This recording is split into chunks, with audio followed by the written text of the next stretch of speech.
बिस्मिल्लाहिर्रहमानिर्रहीम। अस्सलाम वालेकुम। हमारा जो आज का टॉपिक है वो है inequalities and their solution. Previous topic में हमने या प्रीवियस लेक्चर में हमने डील किया था, डिस्कस किया था लीनियर इक्वेशंस को और क्वाड्रेटिक इक्वेशन को और इनके सॉल्यूशंस को। और क्वाड्रेटिक इक्वेशंस के सॉल्यूशंस के को सॉल्व करने के लिए हमने दो मेथड्स पढ़े थे, फिर डिस्क्रिमिनेंट के बारे में पढ़ा था। आज जिस चीज़ को हम डील करेंगे वो है inequalities and their solutions. Inequalities क्या होती हैं? एक दो चीज़ होती हैं आपके पास, इक्वालिटीज़ एंड इनइक्वालिटीज़। इक्वल्स मतलब इक्वालिटीज़ का मतलब कि इन अदर वर्ड्स के आपके पास इक्वल का सिंबल आ जाए।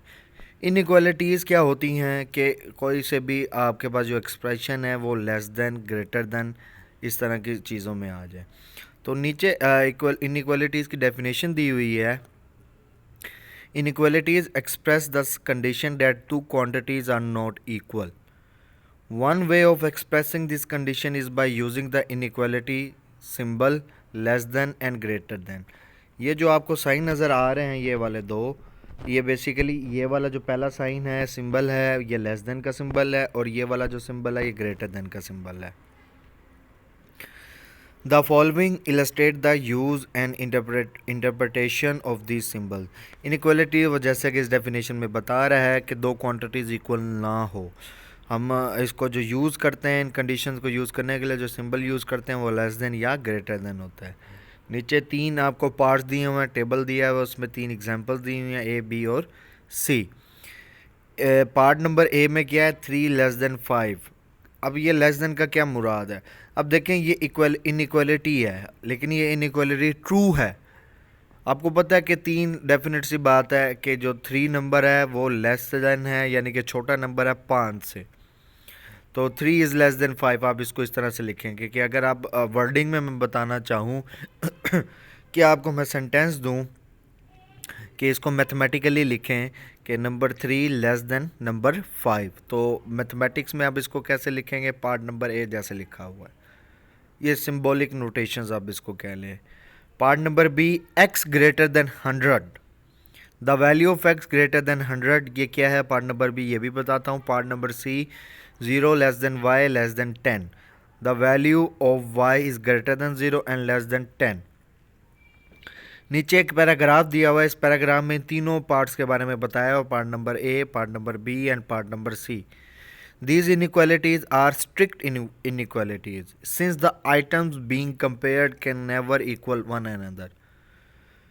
जो तीनों इनइक्वालिटीज़ हैं इनको आप स्ट्रिक्ट इनइक्वालिटीज़ का नाम देते हैं कि एक नंबर दूसरे नंबर से आप इसको जब कंपेयर करेंगे तो they can never be equal. या तो ये छोटा होगा नंबर या तो ये बड़े होंगे। केस नंबर ए यानी कि पार्ट नंबर ए में जो ऊपर टेबल में एग्जांपल नंबर ए ली हुई है उसके बारे में बता रहा है। Illustrate an absolute inequality which is always true. तो part number A always true है। क्यों? दोनों तरफ आपने आपके रियल नंबर से लिए हुए हैं, एक तरफ 3 लिया हुआ है, एक तरफ 5 लिया हुआ है। तो आप इसको यूँ लिख सकते हैं mathematically, 3 always less than 5। Part number B जो है, conditional inequality is true under certain conditions, the inequality in case B. जो पार्ट नंबर बी है ये कंडीशनल इनइक्वालिटी है। कैसे कंडीशनल इनइक्वालिटी है? जो पार्ट नंबर बी है, holds when the variable x has a value greater than 100। अब जब पार्ट नंबर बी पे गौर करेंगे तो पार्ट नंबर बी में आपके पास लेफ़्ट साइड पे x है और राइट साइड पे आपके पास 100 है, और दरमियान में जो सिंबल है वो ग्रेटर देन है कि x ग्रेटर देन 100। अब x को आप वैल्यू दें फॉर एग्जांपल 1 से 99 तक, 1 to 99 तक, तो ये इनइक्वालिटी होल्ड नहीं करेगी। क्यों? वजह क्या है? क्योंकि 1 से लेकर 99 तक जितने भी नंबर हैं वो 100 से छोटे हैं। तो पार्ट नंबर बी ये इनइक्वालिटी होल्ड नहीं करेगी। ये यानी कि 1 से 99 तक ये नंबर, पार्ट नंबर बी वाली जो इनइक्वालिटी है ये होल्ड नहीं करेगी। ये इनइक्वालिटी कब होल्ड करेगी? जब x 100 से ग्रेटर हो। तो ये कंडीशनल इनइक्वालिटी आ गई। आप कंडीशन लगा रहे हैं, ये इनइक्वालिटी कब ट्रू होगी? ये तब ट्रू होगी जब आपके पास जो x है वो 100 से ग्रेटर हो, तब आपके पास ये इनइक्वालिटी ट्रू होगी। नीचे वो यही बता रहा है। और पार्ट नंबर सी को बेसिकली आप डबल इनइक्वालिटी का नाम देते हैं। डबल इनइक्वालिटी का मतलब क्या है कि आप y ले रहे हैं, एक ऐसा नंबर ले रहे हैं जो ग्रेटर देन 0 होगा लेकिन लेस देन 10 होगा। यानी कि आप y एक ऐसा नंबर ले रहे हैं जो 0 से 10 के दरमियान होगा, तो पार्ट नंबर सी वाली इनइक्वालिटी आपकी होल्ड करेगी। नेक्स्ट हम जब चलते हैं तो नीचे आपके पास एक रियल लाइन दी हुई है। गौर करें, ये आपके पास फिगर 1.1 दी हुई है। इस फिगर 1.1 को बेसिकली अब रियल लाइन कहते हैं। और given two real numbers A and B, if A less than B, A lies to the left of B on a real number line. अब ये क्या चीज़ है, ये मैं आपको बताता चलूँ। ये जो आपके पास लाइन गिवन है, डायग्राम है, ये आपकी रियल लाइन है। अब ये स्टार्ट होती है ज़ीरो से, ये ज़ीरो है आपके पास। और अगर आप ज़ीरो से राइट साइड पे मूव करेंगे तो आपके पास पॉजिटिव नंबर्स आएंगे, और ज़ीरो से लेफ़्ट साइड पे मूव करेंगे तो नेगेटिव नंबर लाइज कर रहे होंगे। अब वो ये बता रहा है कि अगर आपके पास फॉर एग्जांपल एक इनइक्वालिटी है कि a लेस देन b, तो a लेस देन b का क्या मतलब होगा, आप इस इनइक्वालिटी को कैसे कंसीडर करेंगे कि a जो है वो b से लेफ़्ट साइड पे मौजूद होगा, b राइट साइड पे होगा और a लेफ़्ट साइड पे मौजूद होगा ऑन दिस रियल लाइन। तो अब गौर करें, ये रियल लाइन है आपके एक -1 लेस देन 3, यानी कि आप गौर करें कि आपके पास एक नंबर -1 है और दूसरा नंबर 3 है। तो आप इनइक्वालिटी शो कराना चाह रहे हैं ये कि ये दोनों नंबर कौन सी इनइक्वालिटी आपकी होल्ड करेंगे। तो गौर करें, -1 पॉजिटिव 3 से डेफिनेट सी बात है छोटा नंबर है, तो आप इनइक्वालिटी क्या लिखेंगे कि -1 लेस देन 3। इसी तरह बाकी अदर नंबर के बारे में आप ऐसे इनइक्वालिटीज़ को प्रूव कर सकते हैं। नीचे एक टेबल दिया हुआ है आपका कि a is less than b, b is greater then a। अब गौर करें, आपको मैं एक चीज़ लिखता हूँ कि a लेस देन b, ये इनइक्वालिटी मैंने लिखी है। अब इस इनइक्वालिटी से क्या मतलब होगा कि a जो है वो छोटा है b से। आप इसको यूं भी प्रोनाउंस कर सकते हैं कि b बड़ा है a से, यानी कि a लेस देन b लिख लें या b ग्रेटर देन a लिख लें, ये दोनों इनइक्वालिटीज़ बराबर हैं। तो ये इन दोनों लाइंस में ये बता रहा है a लेस देन b या b ग्रेटर देन a, फिर b minus a greater than 0 या a minus b less than 0। अब गौर करें, मैं इस इनइक्वालिटी की एक स्पेसिफिक एग्जांपल देता हूँ। मैं नंबर लेता हूँ 1 और 3, तो आप इनइक्वालिटी होल्ड करेंगे कि 1 लेस देन 3, यानी कि इस केस में आपके पास जो 1 है वो a है और जो 3 है वो आपके पास b है। तो इनइक्वालिटी क्या होगी आपके पास, a लेस देन b। तो मैं फॉर एग्जांपल अगर ये इनइक्वालिटी लेता हूँ 3 ग्रेटर देन 1, तो ये वाली इनइक्वालिटी और ये वाली इनइक्वालिटी दोनों बराबर हैं। तो ये 3 आपके पास b है और a आपके पास 1 है। तो मैं 1 को इनइक्वालिटी के दूसरी साइड पे ले जाता हूँ। तो आपको पता है जब आप एक चीज़ को दूसरी साइड पे लेके जाएं तो आपका साइन चेंज हो जाता है। तो अगर 1 यहाँ पे प्लस का है तो दूसरी साइड पे जाएगा तो माइनस का हो जाएगा। तो 3 - 1 आंसर आपके पास क्या आएगा, 2। और आपको पता है कि 2 ग्रेटर देन 0। ग्रेटर देन 0 होने का क्या मतलब है कि पॉजिटिव नंबर है या नेगेटिव नंबर है। अगर पॉजिटिव नंबर है तो ग्रेटर देन 0 और अगर नेगेटिव नंबर है तो लेस देन 0। ठीक है, तो बेसिकली 2 ग्रेटर देन 0 का क्या मतलब है कि 2 इज़ अ पॉजिटिव नंबर। इसी तरह आप a लेस देन b वाले इनइक्वालिटी को लेकर चलें तो 3 को दूसरी साइड पे लेके चलें तो 1 - 3 हो जाएगा और 1 - 3 का जो आंसर -2 हो जाएगा। तो -2 लेस देन 0, क्योंकि नेगेटिव नंबर आ गया हमारे पास। तो b - a greater than 0, a - b less than 0, वो ये एग्जाम्पल दी हुई हैं। अगली लाइन में a lies to the left of b on a real number line, b lies to the right of a on a real number line. तो यही मैंने आपको बताया कि अगर इनइक्वालिटी आपके पास a लेस देन b, तो a बेसिकली b के लेफ़्ट साइड पे या रियल लाइन के लेफ़्ट साइड पे मूव कर रहा होगा, लाई कर रहा होगा। सिमिलरली b का भी इसी तरह कि अगर b ग्रेटर देन a है तो b डेफिनेट सी बात है a के राइट साइड पे होगा on the real line. Another type of inequalities आगे बताई गई हैं। तो पार्ट नंबर ए और पार्ट नंबर बी, जिनको आप सिंबलाइज करते हैं ग्रेटर देन और इक्वल टू या लेस देन और इक्वल टू। सिंबल उनका ये है, ग्रेटर देन और इक्वल टू या लेस देन और इक्वल टू। तो इनइक्वालिटी पार्ट नंबर ए पे गौर करें। अब गौर करें, ग्रेटर देन और ये मैंने एक डैश डाल दी, इसका मतलब है ग्रेटर देन और इक्वल टू। एक मैंने ये सिंबल डाल दिया, लेस देन और इक्वल टू। तो इससे ये मतलब हम लेते हैं, मतलब इनको सिंबलाइज या मैथमेटिकली हम इस तरह से लिखते हैं। तो पार्ट नंबर ए पे आए तो x प्लस 6 ग्रेटर देन और इक्वल टू 5 लिखा हुआ है। द क्वांटिटी, अब लेफ्ट साइड पे जो आपके पास क्वांटिटी है वो है आपके पास x प्लस 3, और राइट साइड पे जो क्वांटिटी है वो 15 है। दरमियान में जो इनइक्वालिटी ली हुई है वो आपके पास ग्रेटर देन और इक्वल टू है। बता ये रहा है कि आपके पास जो क्वांटिटी है x प्लस 3 ग्रेटर देन होगी या बराबर होगी 15 की। सिमिलरली पार्ट नंबर बी में y लेस देन और इक्वल टू, तो क्वांटिटी आपके पास जो y है वो लेस होगी या बराबर होगी x के। x से बड़ा ही नहीं हो सकती, वो या तो बराबर होगी या उससे छोटी होगी, लेकिन वो x से बड़ी नहीं हो सकेगी। आगे है इंटरवल नोटेशन। इंटरवल नोटेशन, अब इंटरवल लेते हैं बेसिकली मैथमेटिक्स में। इंटरवल नोटेशन बड़ा बेसिक सा ये कॉन्सेप्ट है। An interval is the set of real numbers that lies between two numbers a and b. This can be specified using the following notation a b x, जबकि a less then x less than b। अब गौर करें, मैं एक real line लेता हूँ। अगर मैं आपको इस डेफिनेशन को समझाना चाहूँ तो स्पेसिफिक एग्जांपल देना चाहूँ तो एक नंबर मैं 1 लेता हूँ रियल लाइन पे, एक नंबर मैं 2 लेता हूँ। अब मेरे पास जो इंटरवल है वो आपके पास, मेरे पास जो है वो 1 एंड 2 इंटरवल है।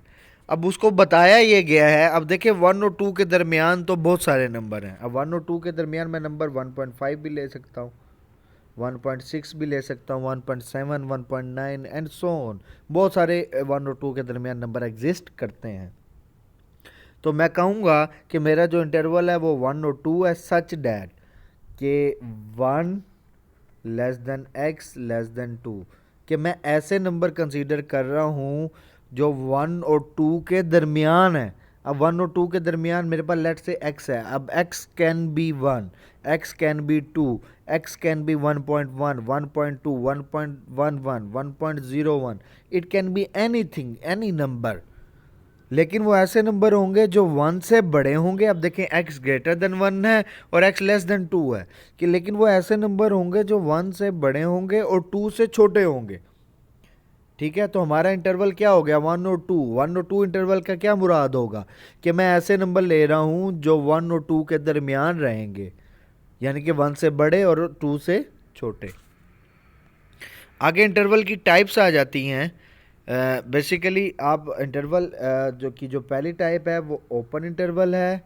इंटरवल की अगली जो टाइप है वो क्लोज इंटरवल है, और इंटरवल की जो नेक्स्ट टाइप है वो हाफ ओपन इंटरवल्स है। ये तीनों टाइप्स के बारे में क्या बता रहा है वो देखें। आपने जो ये पहली डेफिनेशन कंसीडर की है ये ब्रैकेट्स पर डिपेंड करता है कि आप चेक कर रहे होते हैं। बेसिकली अगर आप कहते हैं तो ओपन इंटरवल है, आप कहते हैं क्लोज इंटरवल है, आप कहते हैं हाफ ओपन इंटरवल है या हाफ क्लोज इंटरवल है, तो आप उनको ब्रैकेट से शो कर रहे होते हैं। देखिए मैं आपको ब्रैकेट्स का भी बता दूं। अगर तो मैं ये ब्रैकेट्स ले रहा हूँ इस तरह की, तो मैं कहूँगा मेरा इंटरवल ओपन इंटरवल है। ये भी मैं बता दूँ ओपन इंटरवल क्या होता है बताऊँगा। फिर दूसरी टाइप मैंने आपको बताई है क्लोज इंटरवल। तो क्लोज इंटरवल की ब्रैकेट्स जो होती हैं वो इस किस्म की होती हैं। फिर तीसरी जो टाइप है half open interval. Half open interval या हाफ क्लोज इंटरवल बात एक ही है। हाफ ओपन इंटरवल या हाफ क्लोज इंटरवल से क्या मुराद है कि उसमें ओपन ब्रैकेट और क्लोज ब्रैकेट दोनों इंक्लूड हो जाती हैं। कैसे कि या तो आप उसको यूं लिख सकते हैं पहले नंबर पे, या फिर आप उसको यूं लिख सकते हैं।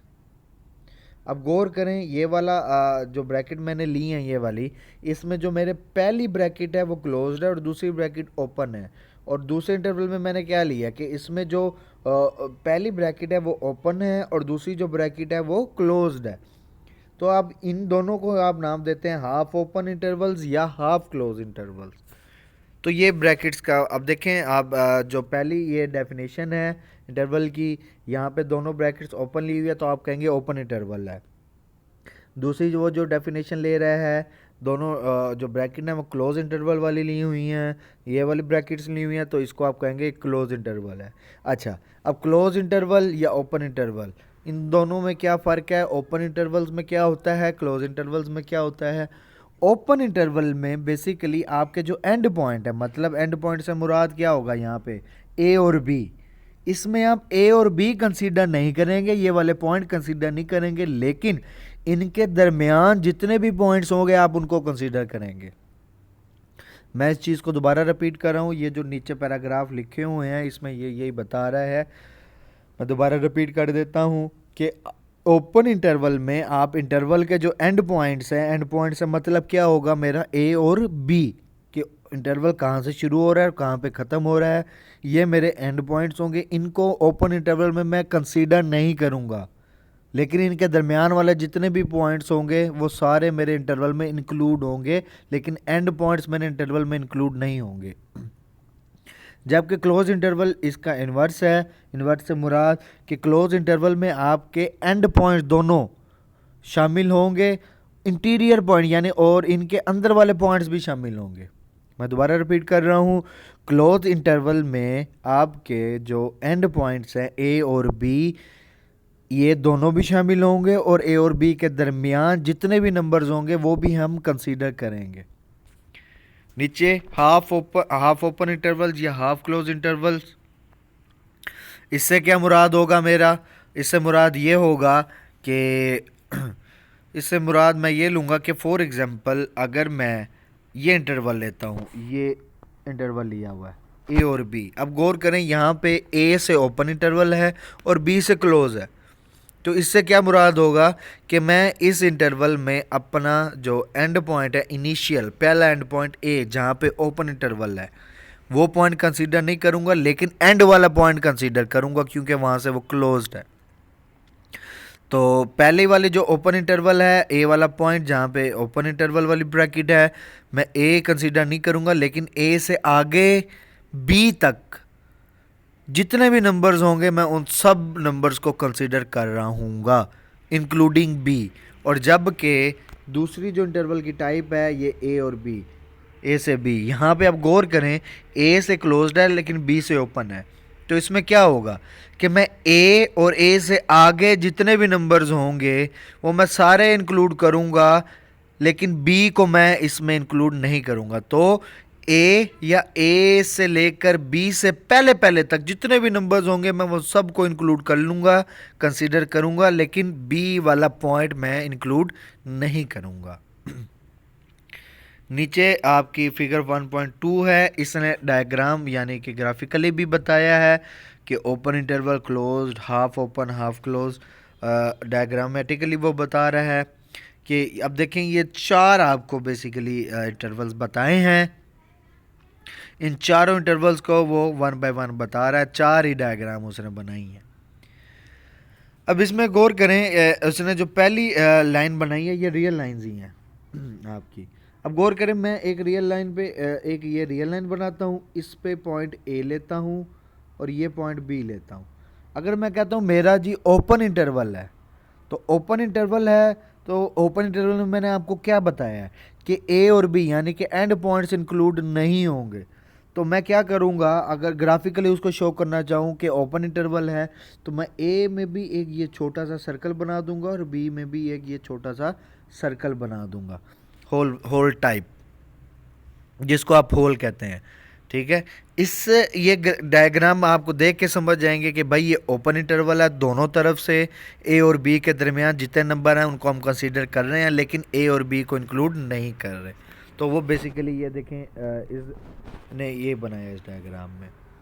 दूसरे में आए, जब आप दूसरे में आपके पास क्लोज इंटरवल है, क्लोज इंटरवल दोनों तरफ से ए और बी इंक्लूड है, तो मैं ये सर्कल नहीं बनाऊंगा, एक डॉट बना दूंगा। इस डॉट का मुराद ये होगा, ये सर्कल को फिल कर दूंगा मैं होल को, इस डॉट से ये मुराद होगा कि मैंने ये क्लोज इंटरवल कंसीडर किया है जिसमें ए और बी के दरमियान वाले पॉइंट्स तो मैं इंक्लूड कर ही रहा हूँ, लेकिन ए और बी को भी मैं इंक्लूड कर रहा हूँ। सिमिलरली आगे जो दो इंटरवल्स और हैं, अगर ए से ओपन है तो ए वाली साइड से मैं ओपन कर दूंगा, और बी से ओपन है तो बी साइड वाली से मैं होल एक बना दूंगा। तो ये डायग्रामेटिकली वो इंटरवल्स की एग्जाम बता रहा है। नेक्स्ट एग्जांपल्स दी हुई हैं। Sketch the following interval. अब आपके पास स्केच बनाना है, जैसे ऊपर ये चार डायग्राम्स की आप स्केच बनाई हैं उसने ए और बी इंटरवल की, यहाँ पे भी स्केच ही बनाना है। तो गौर करें, ए पार्ट में ओपन इंटरवल है, बी पार्ट में क्लोज्ड है, सी पार्ट में हाफ क्लोज हाफ ओपन है।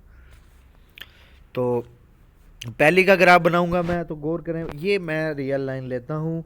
मैं एक अलहदा से एक एग्जांपल दे देता हूँ। रियल लाइन में मैंने आपको बताया है कि ये ज़ीरो। अब यहाँ पे गौर करें, आपका इंटरवल -2 to 1 है, तो ये 1, ये आपके पास -1 और ये आपके पास -2, ये point -2।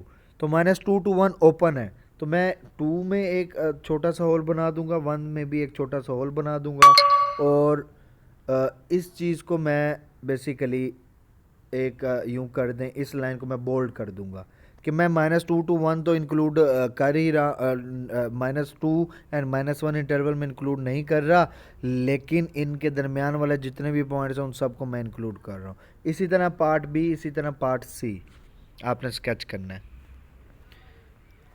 Next, solving inequalities. Solving inequalities से मतलब क्या होगा, अब यहाँ पे आपके पास वेरिएबल्स इन्वॉल्व हो रहा होगा। उस वेरिएबल्स को इन्वॉल्व होने का क्या मतलब है, आपने एक्स की वैल्यू फाइंड आउट करनी है। सॉल्विंग इनइक्वालिटी से क्या मुराद होगा कि आपके पास, गौर करें यहाँ पे इनइक्वालिटी है 2x + 3 ग्रेटर देन और इक्वल टू -5। इसमें आपने काम ये होगा कि आपने x की ऐसी वैल्यू फाइंड आउट करनी है कि आप इस इनइक्वालिटी में पुट करें तो आपके पास इनइक्वालिटी ट्रू हो जाए, कि लेफ़्ट हैंड वाला एक्सप्रेशन, राइट हैंड वाला एक्सप्रेशन, ये इनमें जो इनइक्वालिटी है ये ट्रू हो जाए। एक्स की ऐसी वैल्यू फाइंड आउट करनी है। तो मैं नीचे एक एग्जांपल में चलता हूँ, एग्जांपल नंबर 9 में, कि to determine the values of X which satisfy the inequality 3x + 10 less than और इक्वल टू 5x - 4। तो मुझे अब इस इनइक्वालिटी में ऐसी एक्स की वैल्यू फाइंड आउट करनी है जो ये इनइक्वालिटी होल्ड कर जाए।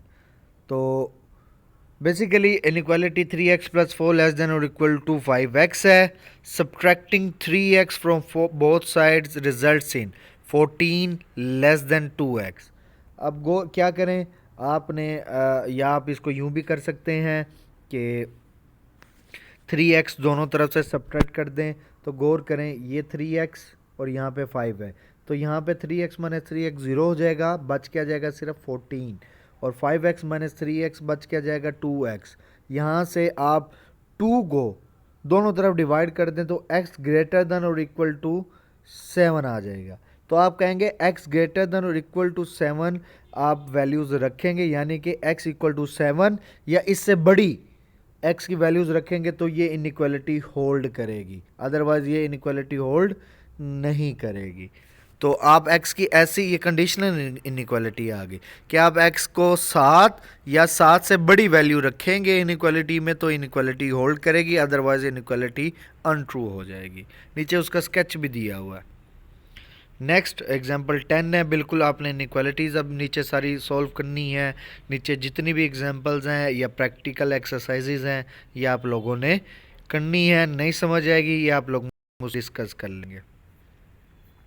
नीचे सिमिलरली सेकंड डिग्री इनइक्वालिटीज़ हैं। सेकंड डिग्री आपको क्वाड्रेटिक इक्वेशंस दी हुई हैं। क्वाड्रेटिक इक्वेशन को सॉल्व कैसे करना है ये मैंने आपको पहले लेक्चर में बताया हुआ है। अब इसको फैक्टराइज करेंगे या इसका सॉल्यूशन निकालेंगे। अब देखें ये फैक्टराइज किया हुआ है तो यहाँ से भी आप वैल्यूज़ निकाल सकते हैं। डिस्कशन आप करेंगे मुझसे, जो चीज़ नहीं समझ आएगी हम मुझसे पूछेंगे। तो ये एंड तक आप लोगों ने ये सारा करना है, इंक्लूडिंग द एक्सरसाइज प्रॉब्लम। तो ये एक्सरसाइज प्रॉब्लम भी आप लोगों ने करनी है। नहीं इसमें समझ आएगी कोई चीज़ तो आप मुझसे पूछ लेंगे, PDF आपको प्रोवाइड कर दी जाएगी। आज का लेक्चर हमारा यहीं पे एंड हुआ। Thank you very much. अल्लाह हाफिज़।